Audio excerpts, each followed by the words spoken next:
Hello, my name is Greg Massi, and this is episode number 64 of The Color of Air, a podcast about the musical journey. Thank you so much for checking in with us again this week.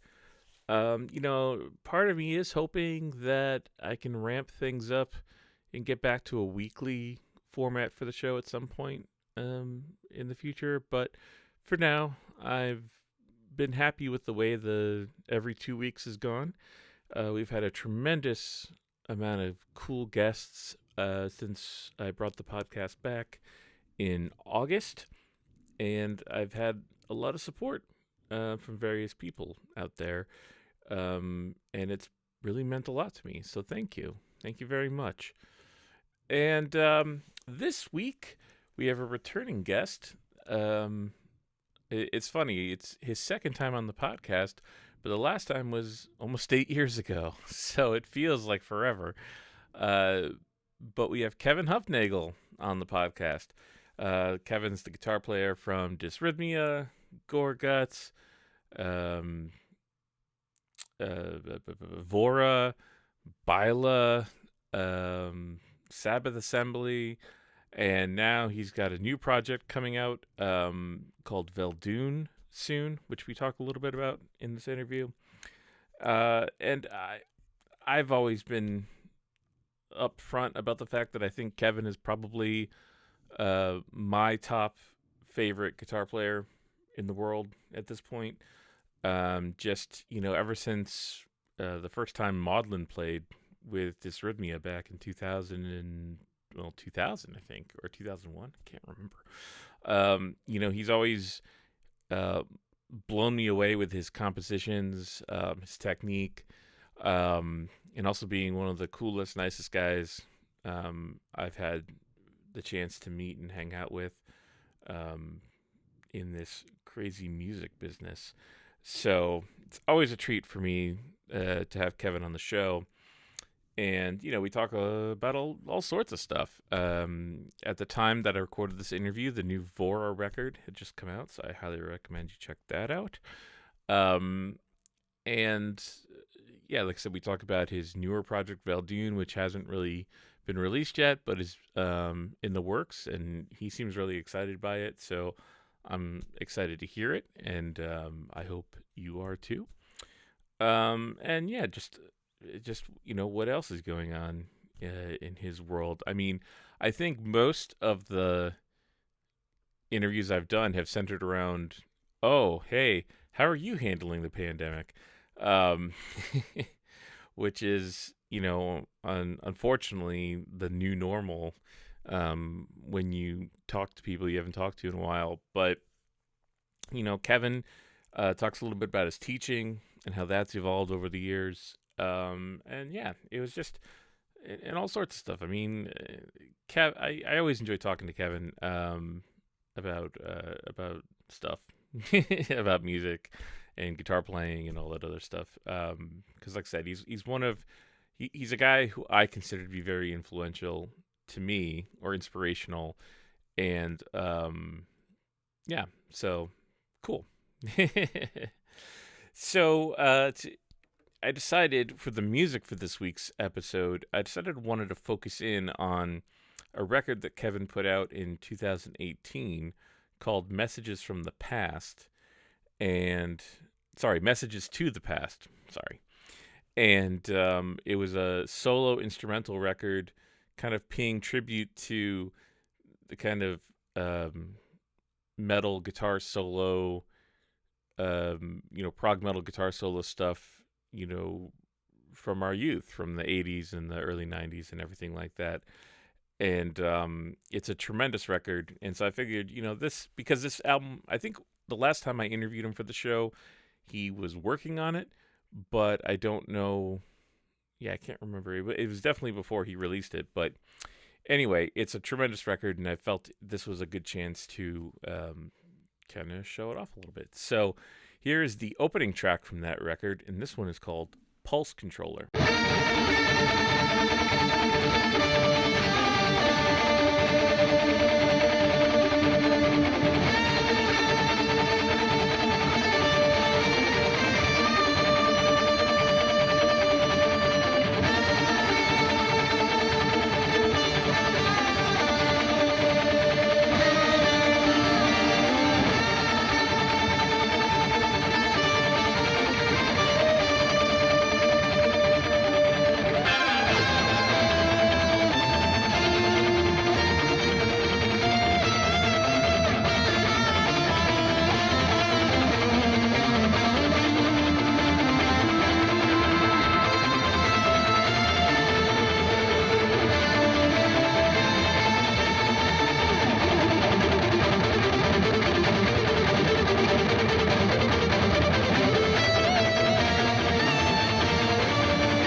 while, I guess. How you been? What's how's life?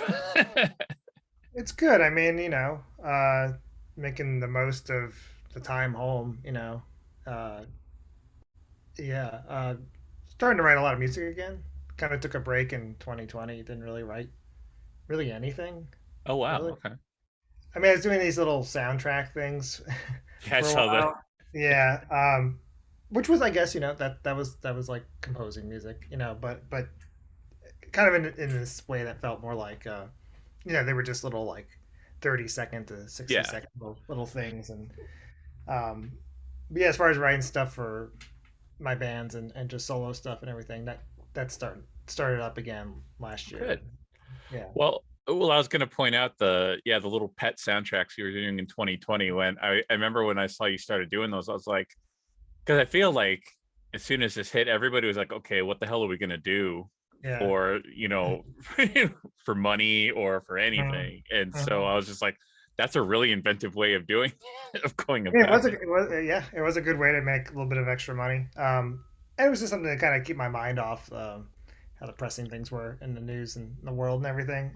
Yeah, And it's just really interesting. It's really interesting um, how I don't know how you can have no ideas for a song, and then someone shows you a clip of something, and they're like, "All right, enhance this scene," and because you do soundtracks, scoring kind of stuff too, and yeah, it just instantly generates ideas. It's a great yeah, thing. Kind of, it's a cool tool to kind of like if you're ever just in a total rut, just put on a film or something and just start composing to what you're watching. I mean, yeah.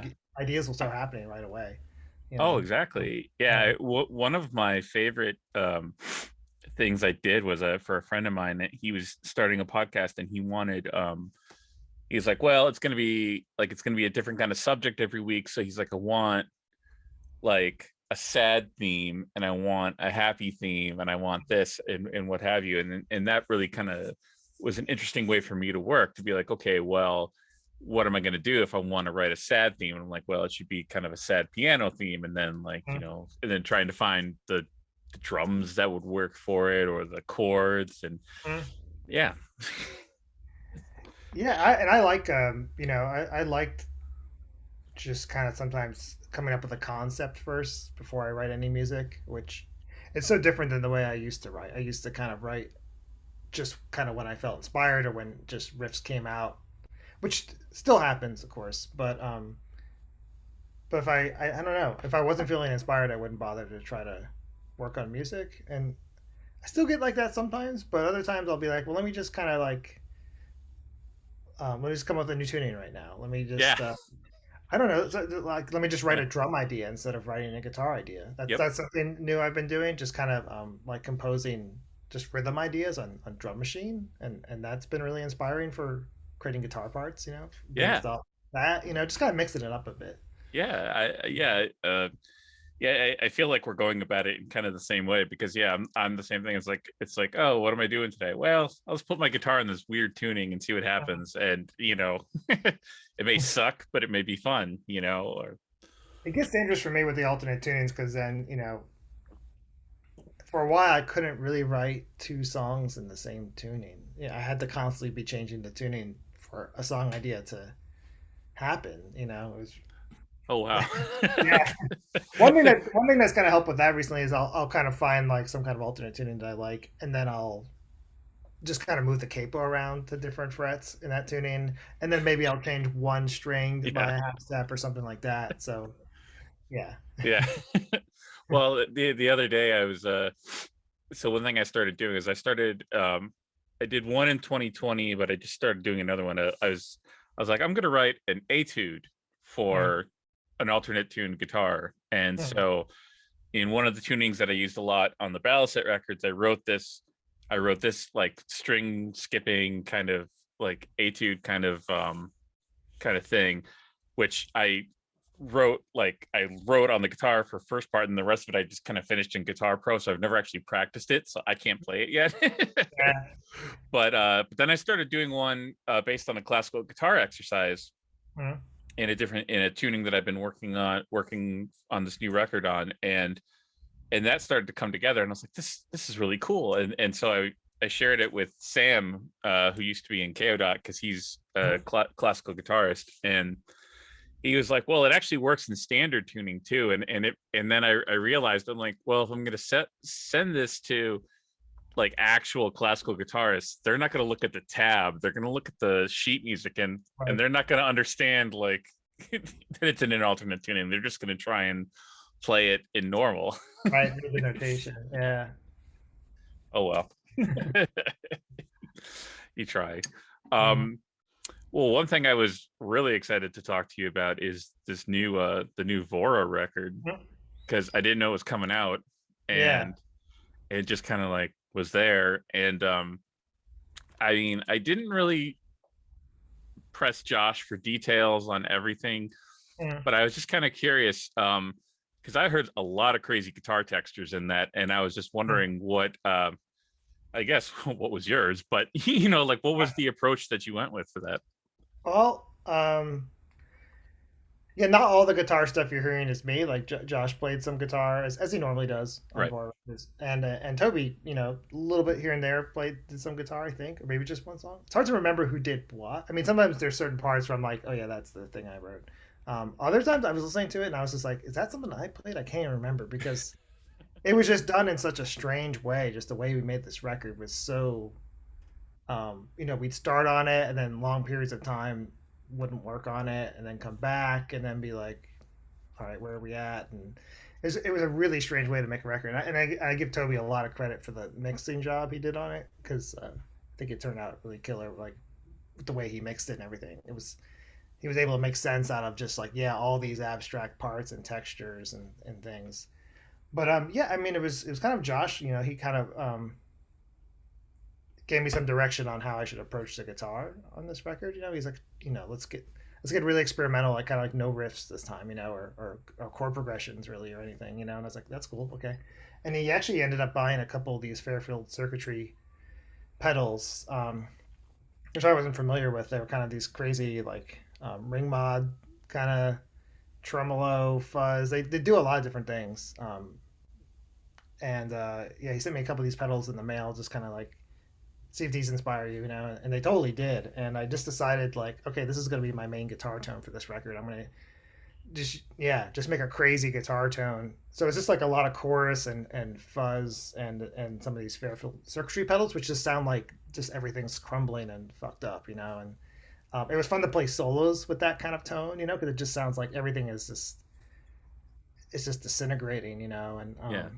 it seemed to kind of fit in with the lyrical concept, which Josh could tell you way more about. But Oh yeah.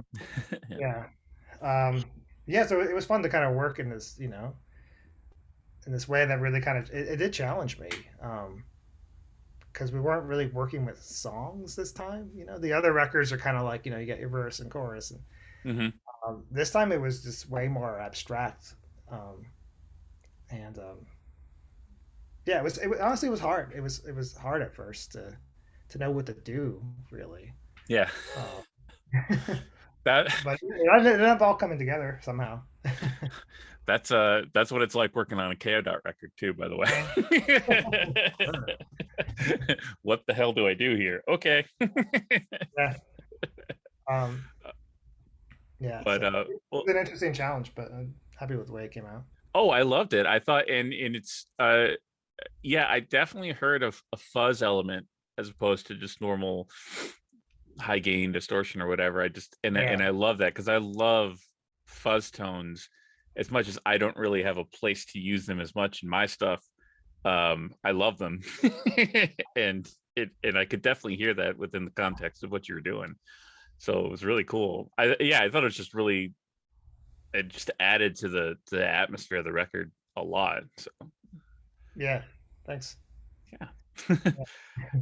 And so and have you been, well, you've been keeping up with lessons too, so you've been able to keep that Yeah. going. Yeah. That's actually, the, there's one good thing that's come out of this pandemic. It's been I've been teaching more than ever, getting more students, over the past couple of years because just people, have more time at home and stuff, more time to practice. It seems. Hmm. Um, And so yeah, actually been great. It's been nice. I've really kind of settled into this sort of almost daily routine of just like, I just sit down all day and teach and talk about music with all my students. And I'm really happy with my student roster right now. Everyone practices. Everyone's really cool. It makes it a joy. So yeah, I've gotten used to this kind of not being on tour. I kind of I'm enjoying this time at home right now and just kind of having more of a routine every day. Oh, that's Um, good. yeah. Well, I was curious about that too because I mean, I tried giving lessons a long ass time ago, and I wasn't.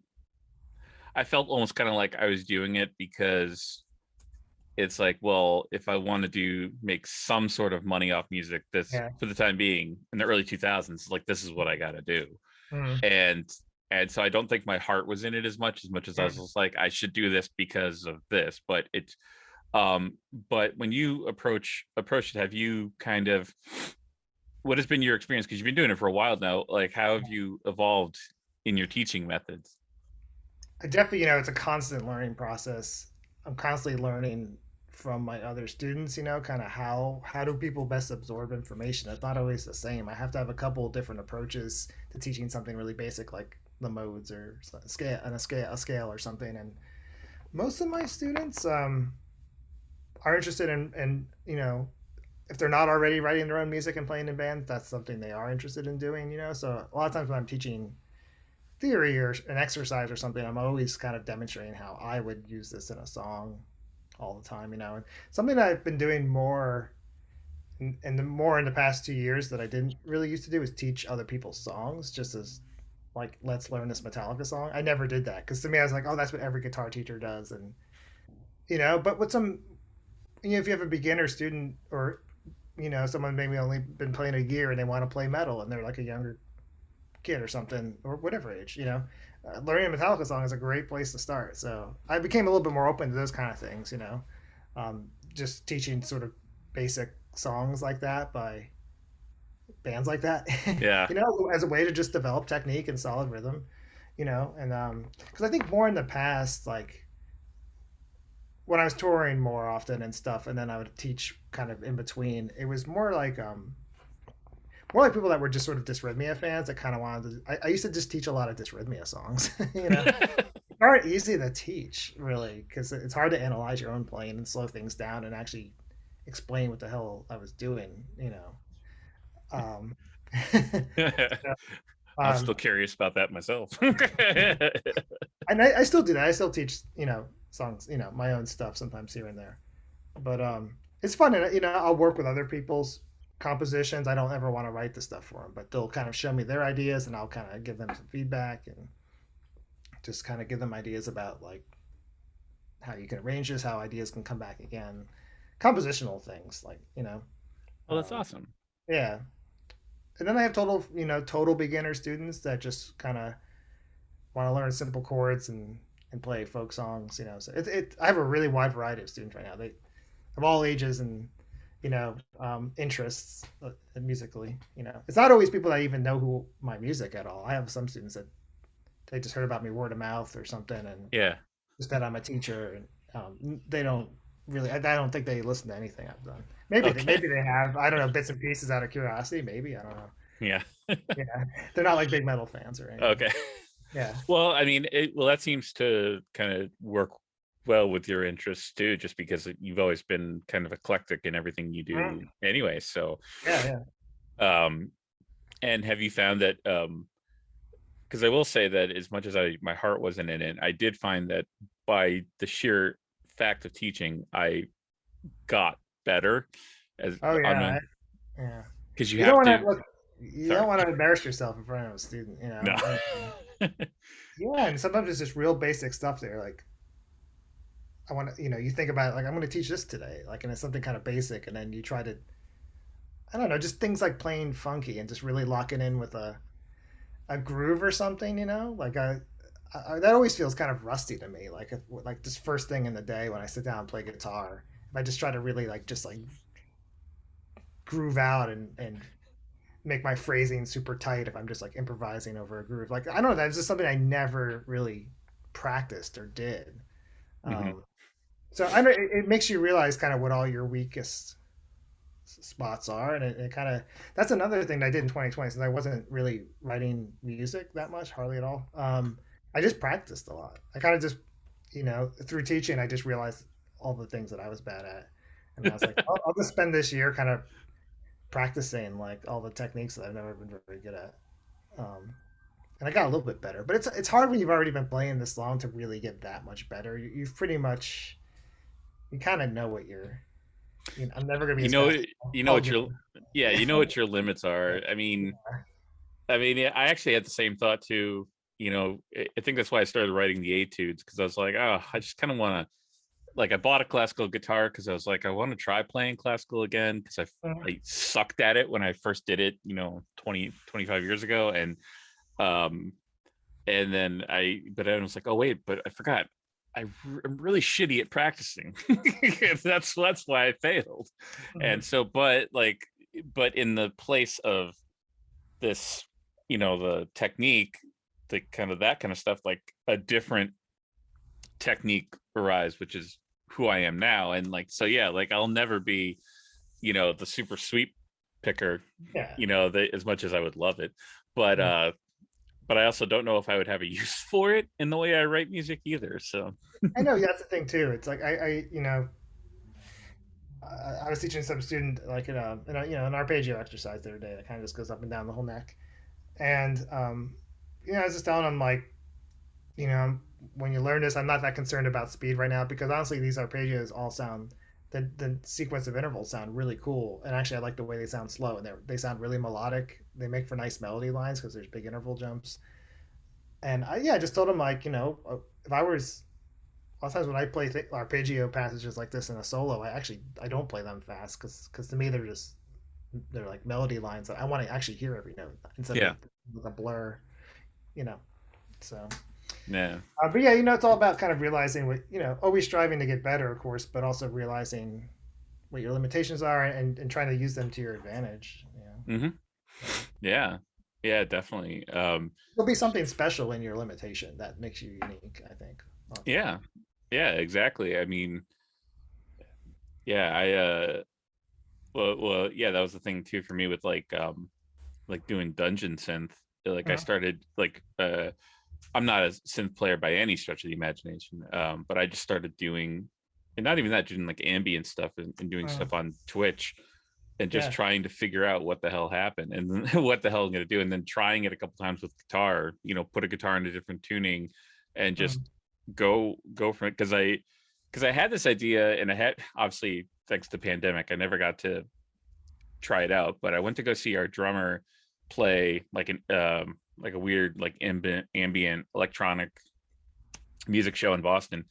And I had this idea. I was like, oh, what if I like did like a solo set, and then I got one of those random note generators Mhm. for my phone. And I was like, and then before each set, I will just program in, like, find 6 notes and Mhm. tune my guitar to that, Mhm. however, whatever works, and then do an improv set with it and see what happens. And Mhm. so that was kind of my idea I was like, that'll be great. And then everything got shut down. So I, I haven't been able to. But that kind of stuff, that sort of just kind of yeah, to me that's kind of like one of those you kind of come up with a concept Yeah. first or something, and then see what that generates. So, yeah, I find that usually works well when you're in a rut, you don't know what to do. Yeah. Just do something like that, and you'll usually be inspired and come up with something. Yeah. Yeah, definitely. Yeah. And so you're saying that you started writing music again in 2021. So just because I see so much going on, I see so many Facebook and Instagram posts. Yeah. What are the current roster of projects you've got going on, and what were you writing for specifically? Um. But started on new Dysrhythmia stuff last year. I have three songs done. So Okay. far. Yeah. Um. And yeah, just it's been hard to kind of have regular band practices just for various reasons. But starting to later this month we're finally, after some months off, getting back into the swing of things again. So I'm excited. I'm hoping this year maybe by the end of the year we'll have an album written, and then we Oh, record next year. Yeah. Um, so that's kind of a primary focus for the year, and I have a lot of solo material. Too much. I don't. Yeah, too much sitting around. But I've been really inspired to play fingerstyle acoustic stuff again. Oh, okay. So I've been writing a lot of. I think my next solo record is going to be yeah, just a solo acoustic guitar fingerstyle kind of thing. Um, what else? Well, I have this new band called Veldune. Okay, That yeah, I think I saw you uh, mention that, but I didn't know much about it. So. that's that's Sabbath Assembly kind of, but yeah, basically ended in, I guess, when was that? I guess 2019 already at this point. Jeez. Um, yeah. So so Jamie was the singer of Sabbath Assembly, and me and her just we just write really well together. Like we started to write a lot of songs together in Sabbath Assembly, especially towards the end, and then we were working on all this new stuff for the next Sabbath Assembly record. That kind of who knows? I guess that won't happen now or something. But um, yeah, when the band kind of ended, we were like, well, let's take these songs that already sound very different from Sabbath Assembly anyway, um, and make a whole new band out of it. And so that's what we did. And so we just finished recording our first record. And Jeff from Dysrhythmia plays drums on it, and Johnny DeBlasi, who was in Sabbath Assembly also for a while. He plays bass. He's in Okay. Xavier, Jeff. So Okay. it's all my friends. And yeah, that's been really exciting because that's kind of yeah, it's sort of a different direction for me again. It's a lot of clean guitar. It's really not much distorted guitar. It's more twangy, and it's hard to describe. It's people just have to hear it. We Okay. don't know. It's done. The record's done. It's mastered. I don't know what to do anymore with records when they're done. I don't know. I don't really work with any labels anymore. It seems really. I'm not, like, none of my bands are signed to labels. Yeah. So every time I finish something, I'm just like, I don't know. I mean, I could talk to my friend at this label and they'll probably do it, but it's just a weird time right now. I don't know if there's any point. It's just so I don't know. I guess and also I don't want to wait around for like a year for some label to be able to fit it into their schedule. So we'll probably just self-release it. Okay, cool. Usually, I'm sure I can find someone to hopefully do some vinyl at some point. So that'll probably be a while. But Yeah. Yeah, uh, that's yeah, was it like a year and a half back or something like that? yeah, yeah. So, but we'll probably press CDs and have some sort of physical version of it. But yeah, so that probably come out in a few months. We got somebody working on the cover art right now. So Oh, cool. yeah, Cool. Excited and to I'd hear love to that. play some shows. Jamie's in Texas, so it's not like we're all in the same area. But yeah, I love to play shows with that band. So yeah, hopefully people check that out. What else?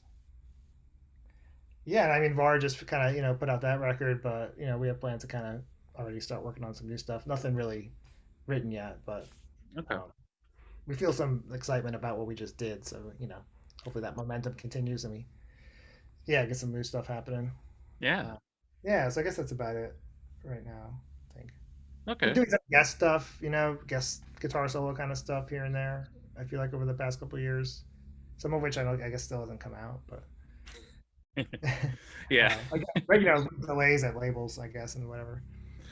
Yeah. Well, it's funny when you talk about like, yeah, like a year to get something out, because like, theoretically, or I actually did all the stuff I did on the new KO record back in 2020, summer of Mm. 2020, when we were just all just kind of like sitting at our home studios twiddling our thumbs and what Yeah. have you. And Toby was just sending me things and being like, he wasn't telling me what it was going to be for. He was just like, here, Mm. play on this. Okay. And then, Mm. boom, boom, back and forth. And then it wasn't until like October of 2020 that he was like, oh yeah, so this is going to be the new KO record, but it's not going to come out till next October. So don't talk about it. So don't tell anybody about it. Uh-huh. So I had to like sit on that for like for a year to just kind of be like, yeah, technically, yeah, got something exciting coming up. We'll Yeah. see. Yeah, I because that's done through a label, so it's like you're it wasn't just that they had a plan to execute on how to get it out. So My thing is like I feel like this new band Veldune it deserves a good label. I feel like the music is actually I hate to use the word accessible, but it is. It's very melodic. It's verses and choruses.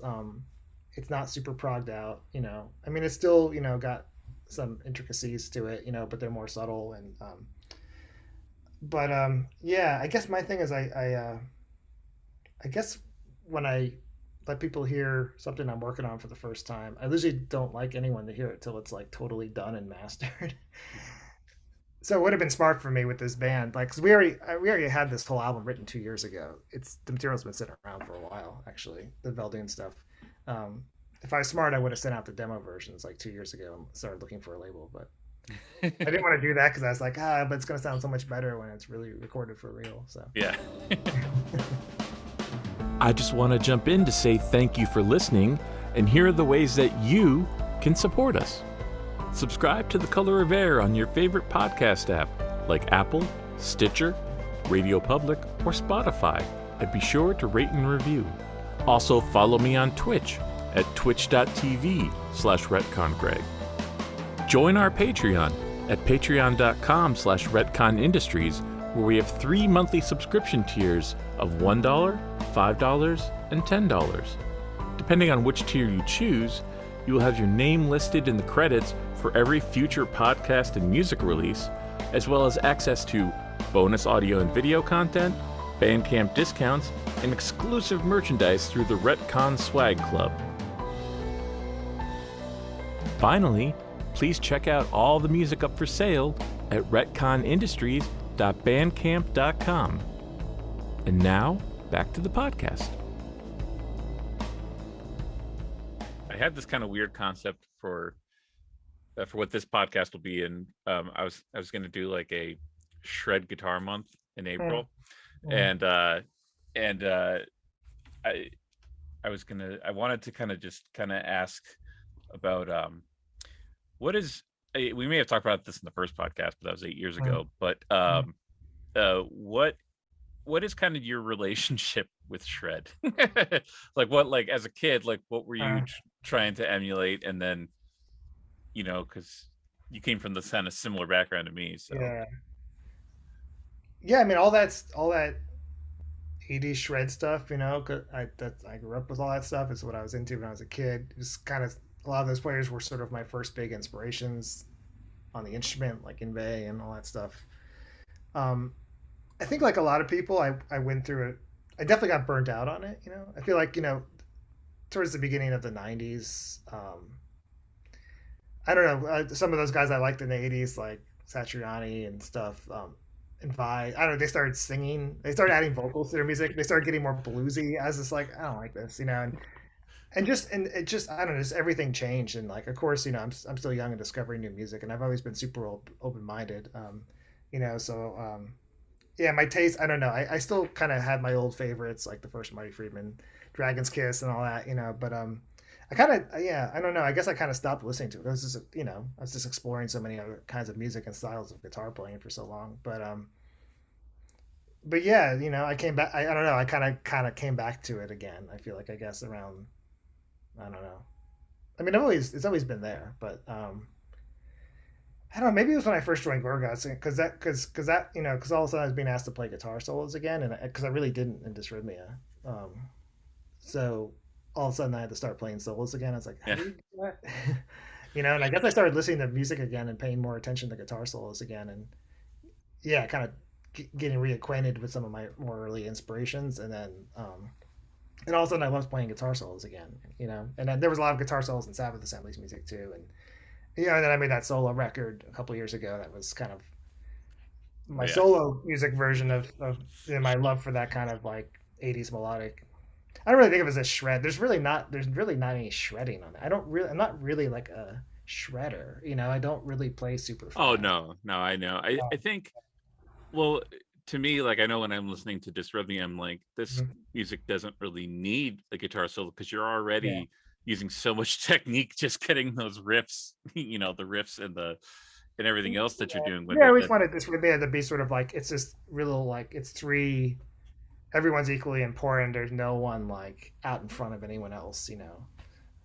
That was ever since the beginning. That was my idea with Dysrhythmia. Like, it's just three equal members, everyone working together. There's no like superstar in the band, you know, kind of thing. So to me, that meant like no guitar solos kind of. Yeah. I mean, there's now there have been, throughout the discography, sprinkled here and there. There's the occasional guitar solo, Yeah. but not many. Yeah.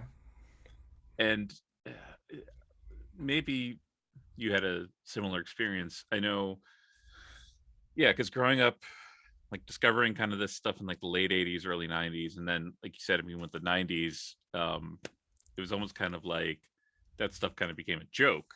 Yeah. It was like, oh, Definitely wasn't cool anymore. No, it's like Shrapnel Records was just like, it was the thing that was on one of the pages of Guitar for the Practicing Musician. But they also kind of changed direction. I mean, all the shredder guys too. I mean, everyone sort of like I think everyone felt like they had to change their look, obviously, and their sound. Yep. And I didn't like that. I didn't want those guys to change. Which now I don't know. I understand it more now. Like why? Obviously, all those guys change their look and sound. But I don't know. So yeah, it was just kind of, I don't know. Just maybe I was like, maybe it's time to start looking for other kinds of music. Well, what I'm kind of fascinated by is like, so yeah, and yeah, so you kind of got, as someone who loves guitar solos or loves, I do enjoy guitar solos, but and seeing like the kind of the backlash, and then you had like I don't know, just all the crappy guitar solos that some bands had really good ones. Like I thought some of the grungier bands were free to kind of like, because they weren't trying to do like the Guitar Hero stuff, were able to kind of create more interesting melodic and other kinds of like adapting what the guitar solo was. Yeah. And for me, it was funny when, I forget when the change was, if it was around like 2007 or 2008, or whenever like Avenged Sevenfold and all these other like modern metal bands kind of came out, and then all of a sudden people are like shredders again, and like and it's funny because I would listen to some of it, and like most of those guys, like I'm like, I'm not sure if I really like your stuff, your solos or whatever, and it got me thinking like, about what I like about guitar solos, or what kind of moves me, and I was just kind of curious, like what moves you in terms of a guitar solo, and like listening to another player play, like what kind of draws your ear? I guess when you're, so like when I was young, it was obviously the speed thing. It was also like the I guess I associated speed with like intensity, so I like the intensity of like an Inve solo from Marching Out or something, just like the crazy vibrato, just like, to me it was it was an emotional thing too. Like I felt like I felt like, fuck yeah, when I listened to that, like and it wasn't just like being impressed by a technical ability. It was also, I felt like there was feeling in it, but I guess as I got older, I it's definitely, speed is pretty boring if there's nothing interesting going on melodically, or no interesting phrasing or harmony parts, or those are the kind of things I like most about guitar solos, especially creating harmony parts. Yeah, and just like creative phrasing and stuff, just, and memorability, just like yeah, because usually when I write a solo, I just try to think like a vocalist. I just kind of, what can I play that I wish I could sing, because I really can't sing, so Yeah. And something that I do sometimes in my lessons too is have students figure out vocal melodies on guitar, because that's a great lesson, and just kind of like, it can really make you realize, oh wow, you don't need a lot of notes to create like an awesome melody. It's just kind of all about finding the right ones, putting them in the right order. I mean, there is still a lot to it. Yeah. But a lot of times it comes down to phrasing. What's the rhythmic? How are you rhythmically phrasing these notes? It can make a huge difference, and how strong the melody is. And so anyway, I mean So I guess my favorite players are. I really think Jake E. Lee is very underrated. Yeah. But I love his playing on those two Ozzy records. Because it's really creative chordally. It's not just all the solos. Same with Eddie Van Halen. Everyone always talks about his solos, but to me, solos are cool. But I always liked his rhythm playing a lot. Yeah. And End of the Rock from King Diamond. Um, Marty Friedman, you know, Oh yeah. Frank Oresti and Jim Matheos from Fates Warning are like two of my favorites. I like the way those two guys always wrote for two guitars. You know, just Hmm. really interesting independent guitar parts going at the same time. That's a big. That was big. That was really influential to me because I love layering guitar parts. Yeah, yeah, Yeah. yeah. And crap, what was I gonna say? I just had something in my head. Fuck. All right. Never mind. Oh yeah, I was gonna say, did you see, do you know that YouTube guy Ben Eller? Have you seen I've come. anything? Yeah, I've come across him. Yeah. Mhm. He did a video about the proper way to play Bark at the Moon. Uh, And I was like, oh shit, I didn't realize it's a lot harder than it yeah, seemed. yeah.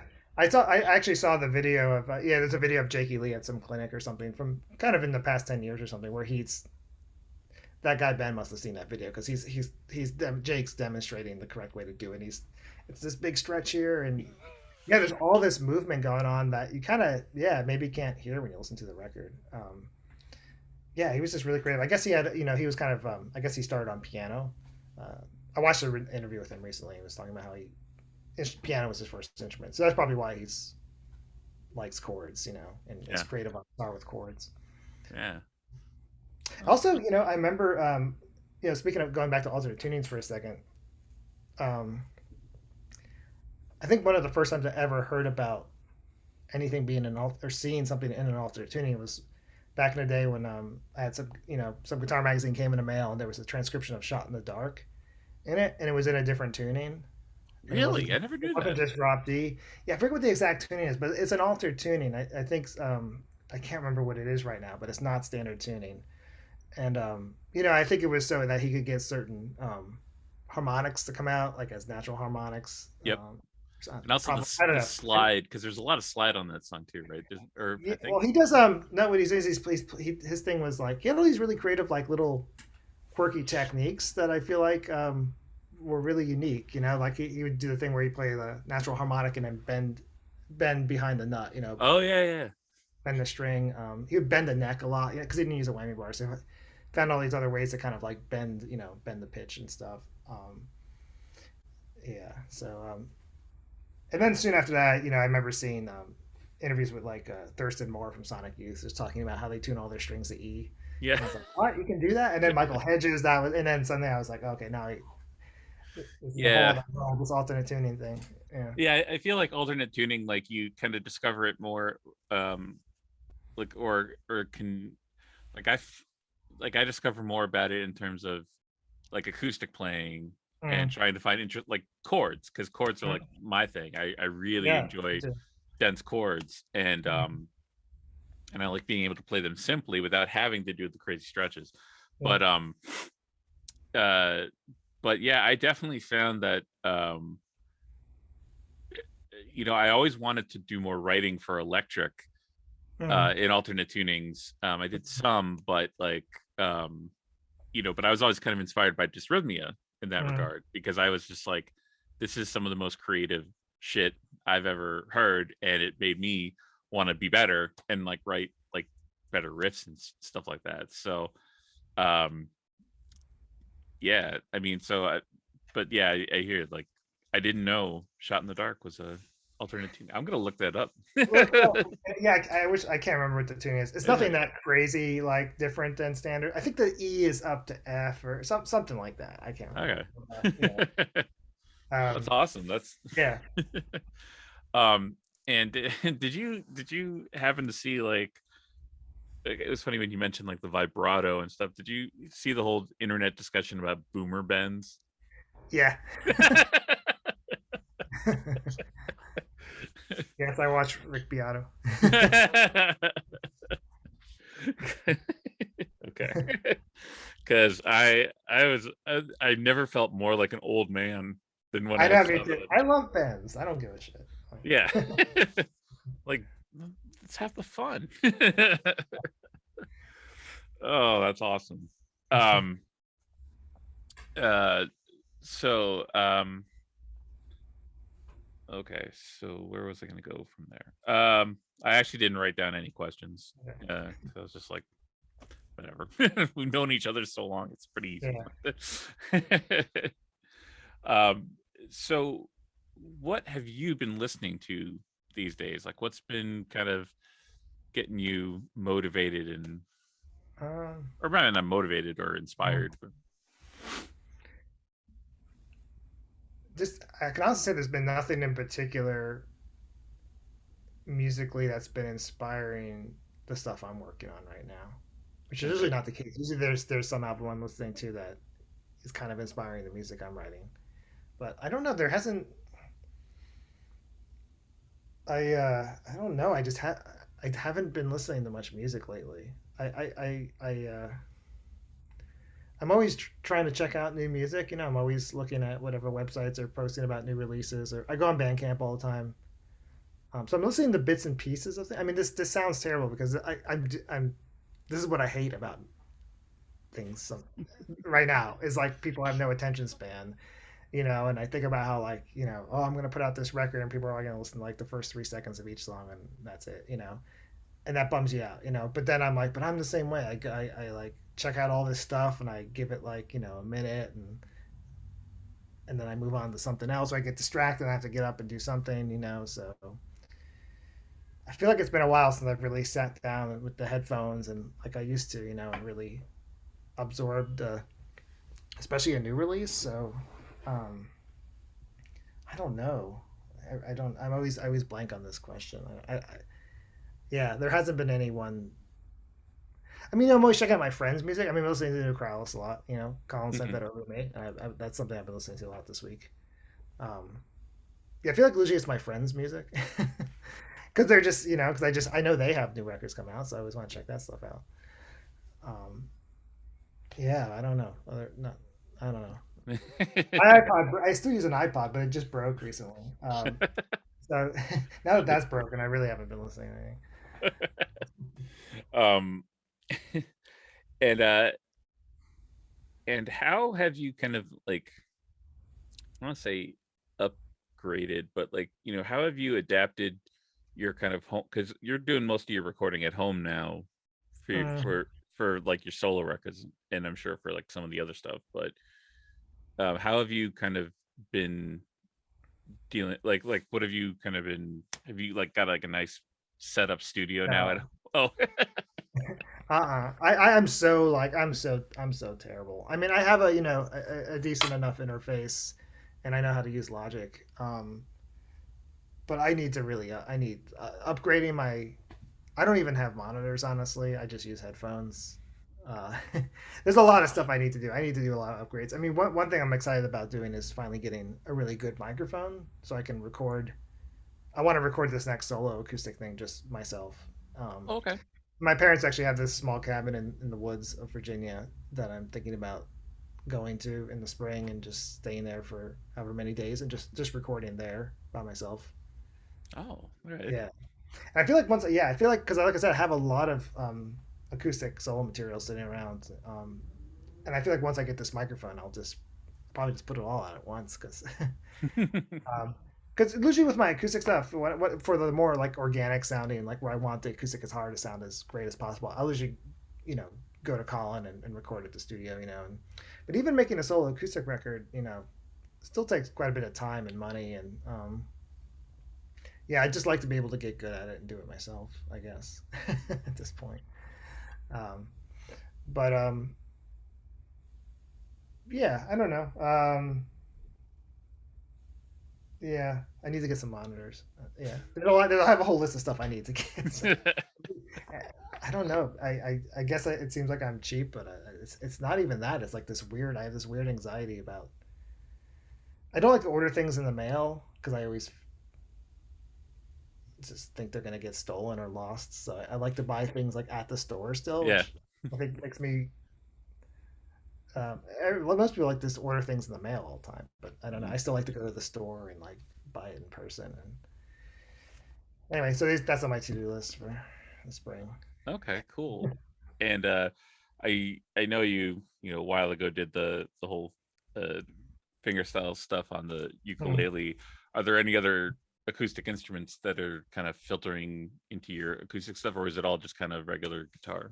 Well, I still have a lot of those baritone ukulele instrumentals. I have a lot of stuff I've written for that instrument that's been sitting around for like 10 years that I still haven't gotten around to record properly, and even some new material. I guess I wrote one or two pieces for that instrument last year or two or something.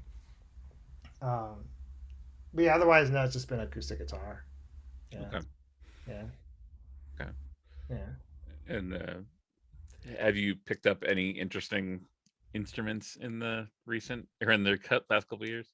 Well, I got this thing, a lyre.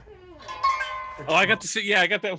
I got one too. Which Yeah. sounds like that right now. It's just obviously I've not played this. I've been struggling with tuning that thing too, because Does not stay in tune. Yeah, this is just going to be my experimental textural kind of instrument. yeah. Oh yeah, I totally got one of those. I think I don't know why or how it happened, but just all of a sudden I started seeing ads for it on Facebook and Instagram. And I'm like, yeah, I think I do want a lyre. Yeah. This is a gift actually from one of my guitar students. Um, yeah, from a couple years ago. So, but yeah, it's cool. I'll definitely use it for something. Like I said, once I get a good mic, I'm sure I'll find somewhere to use that thing. Yeah. Um, and also I do have another interview coming up that I'm going to Mhm. release in March. I don't know if you've heard of this guy, Buzz Gravel, who plays fretless classical guitar. I've I feel like people have shown me. I don't know if it's the same guy, but some people have sent me fretless classical guitar stuff. So maybe it's the same guy. Probably I I can't think think. he's Yeah, I can say I'm super familiar with. because I've been thinking like because I like Toby and I went to a acoustic place in Western Mass last Mm. year just to kind of like look around at stuff. Toby was in, and I was just like, yeah, I think I'd like an oud or one of these crazy ethnic instruments or whatever. And then I saw that that this guy's playing fretless classical guitar and then also selling them to make them because Mm. he's like, I think it should be more popular. So, Mm. and he's actually making like reasonably priced Really? like models like $500-$600, not Oh, like wow, okay. and so I was just like, okay, I think that's but So then you got again, those? yeah, was that Did you get one? not yet? No, other bills are more prevalent at the moment, Yeah. but part of me is also like, do I really need it? And is it just going to be me starting to write stuff that I never finish and not paying attention to the stuff I have out there that's unfinished to finish? I think like instruments like that, like a fretless classical or this lyre, things like that. I those are usually like I feel like with those instruments, like I usually think of them as like, okay, those are going to be like my overdub, kind of like my ear candy. Like those are Yeah. like the instruments I probably won't write an album on that instrument, but I'll definitely just use it for overdubs here and there as like a texture thing or something. Which Okay. to me is still a valid reason to get an instrument. Yeah, it's true. Yeah, I worry about collecting too much stuff that I never actually use. I think that's my wife's concern anyway. Um, but yeah, like, well, I know so what I really liked about actually the harp lyre I got too was because I started working on this dungeon synth record in September. Although I would say it's more of a dungeon guitar record at this point now because a lot of the writing was just in this one tuning, and it's on classical guitar and electric guitar, and not really synthesizers as much. But I found that I really I put because the first thing I did when I got the harp lyre is put it in an alternate tuning because it's in I don't even C. know how it's supposed to be tuned. Yeah, it's supposed to just be like C to C, or in Oh, C, like a like C major scale or yeah, something. just a major scale. And so I was just like, well, fuck that. I'm like, I want to put it in G minor. And so and then I found because I was writing in a G minor tuning that it worked well, like you said, for overdubs, Yeah. just doing like interesting textural stuff. So Mm-hmm. yeah, Cool. yeah. Um, and so as we're winding down here, I was just gonna ask. So see if you can name your hate saying top five, but it just makes it so there's a limit. Like top 5 guitar solos. Oh man. Okay. Well, I guess I'll say in no particular order. Yeah, doesn't have to be. These are just going to be things that come to first things that come to mind. I'm sure I'll think of something later. And I'm like, no, that's a way better solo. But uh, well, I think the Bark at the Moon solo is pretty great. Yeah. Uh, so that'd be number 5. Um,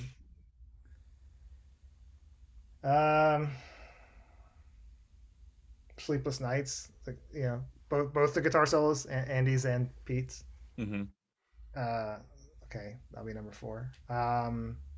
Oh, I really like Frankie Resti's solo in this Fates Warning song called Static Axe.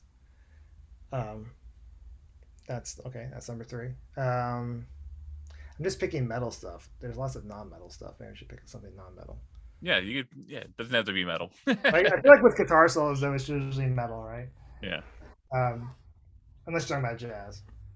Um, well, Sonny Chirac, who does she hope to be?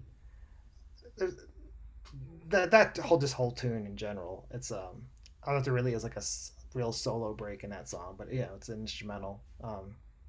Yeah, I love it. I love that tune. What else? Um,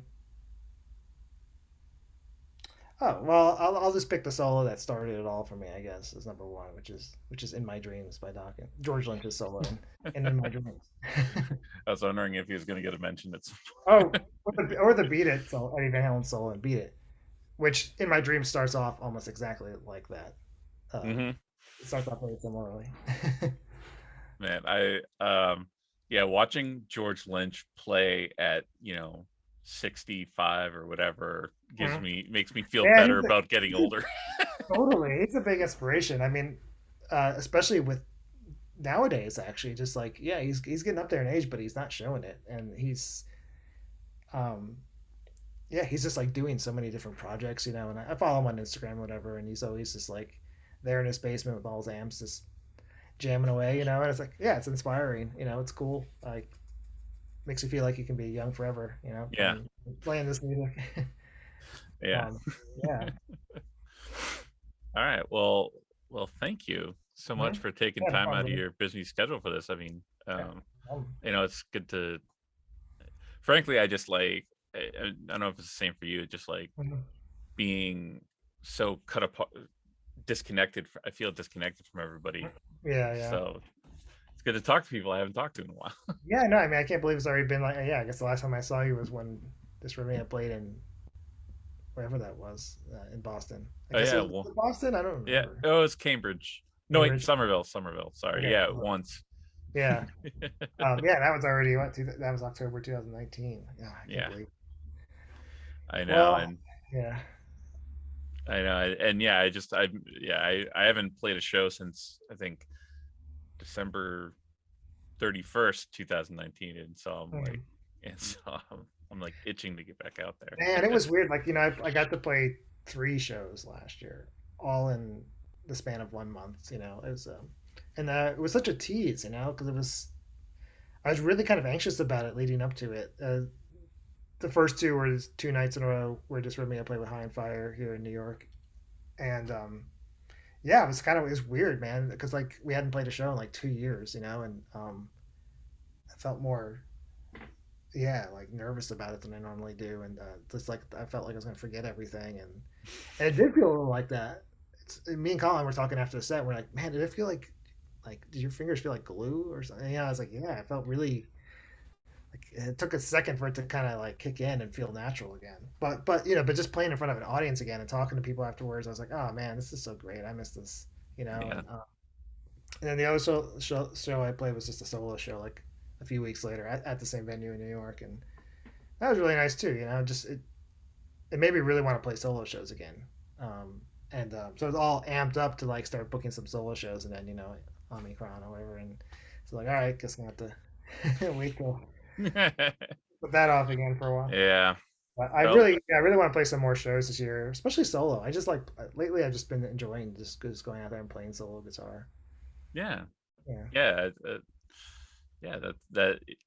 Yeah, you should. It's just easy, you know. It's hard to. Enjoy those. As I get older, it gets really, you know, it gets harder and harder to coordinate when you're in a band. Just even Mm-hmm. just playing a local show, it's just like, oh my god, like none of us have like, you know, we used to have like a van and you know and all this stuff, but nowadays, like even if we just want to play a local show, it's like it's this we gotta Process. rent something. It's this whole ordeal, you know, and it's just it's a drag. I mean, it's great to play the show, but just everything, the logistics are always like Yeah. just, you know, um, Oh. yeah. But Um. solo, you know, it's so easy. I just grab one guitar and I get on the subway or whatever, you know, just easy. Yeah.